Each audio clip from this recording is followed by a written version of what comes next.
Të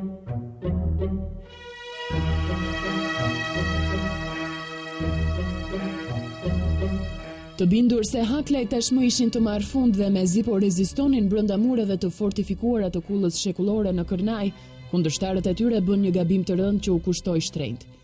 Më 2 prill të vitit 2002, Rasim Lumneshi, një emër i njohur jo vetëm në Tropoj, u bë viktima e radhës në atë që sot quhet dosja Tropoja. Lumneshi dhe familja e tij ishin larguar nga Tropoja qysh në fillimin e viteve 90 për t'u vendosur në Fier. Ai ishte pronari i një nga hoteleve më të bukura të Fierit me emrin Shkëlzeni. Rasimi ishte mjaft i njohur dhe në radhët e demokratëve në të gjithë vendin. Jo vetëm si mbështetës i zjarrtë dhe sponsorizues i Partisë Demokratike, por edhe si mik personal i liderit demokratik Sali Berisha. Madje gjatë një mitingu në qytetin e Fierit, Rasim Lumneshi ndërhyri energjikisht duke shpëtuar nga një atentat me granatë mësymse liderin e opozitës. Ai ishte akuzuar nga prokuroria si një ndër organizatorët kryesor të ngjarjeve të 14 shtatorit në Tiranë, vepër penale për të cilën u arrestua dhe brenda 48 orësh u la sërish i lirë për mungesë provash. Familja Lumneshi kishte patur marrëdhënie të mira me familjen Haklaj, madje djemtë e tyre kishin shoqëri deri në momentin që nisi skenari i përgjakjes së Tropojës. Për Haklajt, Rasim Lumneshi vlerësohej si një djalë trim dhe kurajos, si person që kishte trashëguar shumë nga vlerat dhe tradita e malësisë së Gjakovës. Kur Haklajt mësuan nga informatorët se Rasim Lumneshi ishte arrestuar me kundërshtarët, madje dyshonin se ai ishte truri i disa prej ngjarjeve më të rënda ndaj tyre, e kuptuan rrezikun që u kanosej. Haklajt deklaruan se Lumneshi nuk ishte përfshirë në këtë histori për probleme personale me ta, por për shkak se një gjë të tillë ja kishin kërkuar miq të afërt të tij. Ata tentuan disa herë ta godisnin Lumneshin, por ishte gati e pamundur. Lumneshi kishte shumë miq dhe ishte mjaft i përgatitur, por pikërisht atëherë kur Haklajt i kishin humbur shpresat se mund të arrinin tek Rasim Lumneshi, ky fundi të bëri një gabim fatal. Lumneshi kishte udhëtuar me aeroplan nga Tirana në Prishtinë për punë personale.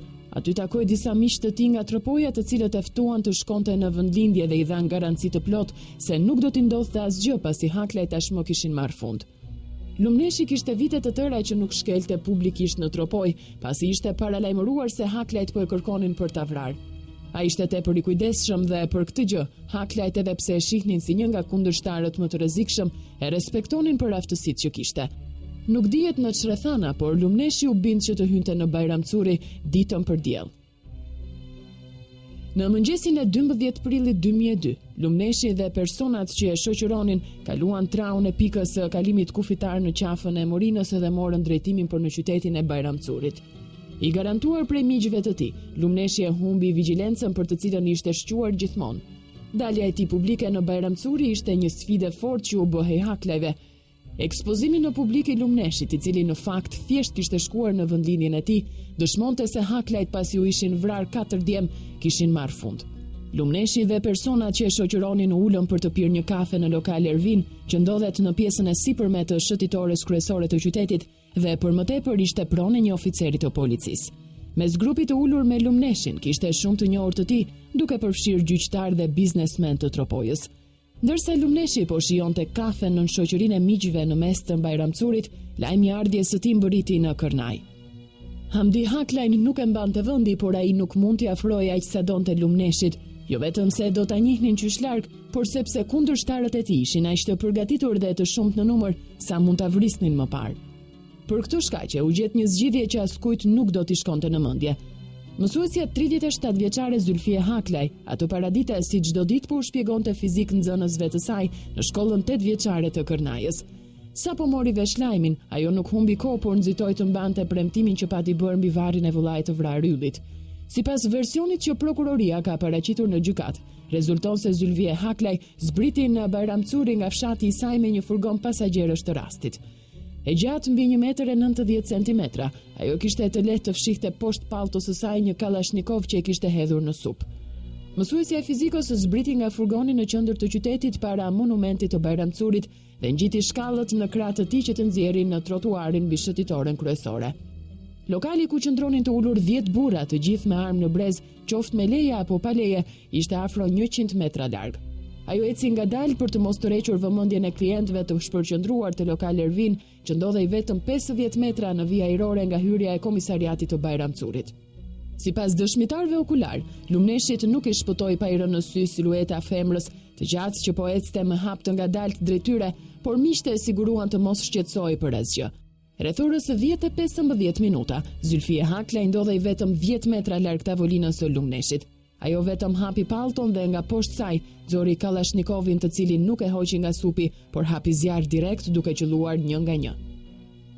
Të shtënat e para që tronditën shëtitoren kryesore të Bajramcurit në një nga orët më të populluara i shkaktuan vdekjen e menjëhershme Rasim Lumneshit dhe Ilir Gosturanit, ndërsa Hysni Biberi dhe kryetari i gjykatës së Tropojës Kujtim Dusha mbetën të plagosur. Nuk dihet a do të kishte patur viktima të tjera nëse mësuese së fizikës nuk do t'i bllokohej Kallashnikovi.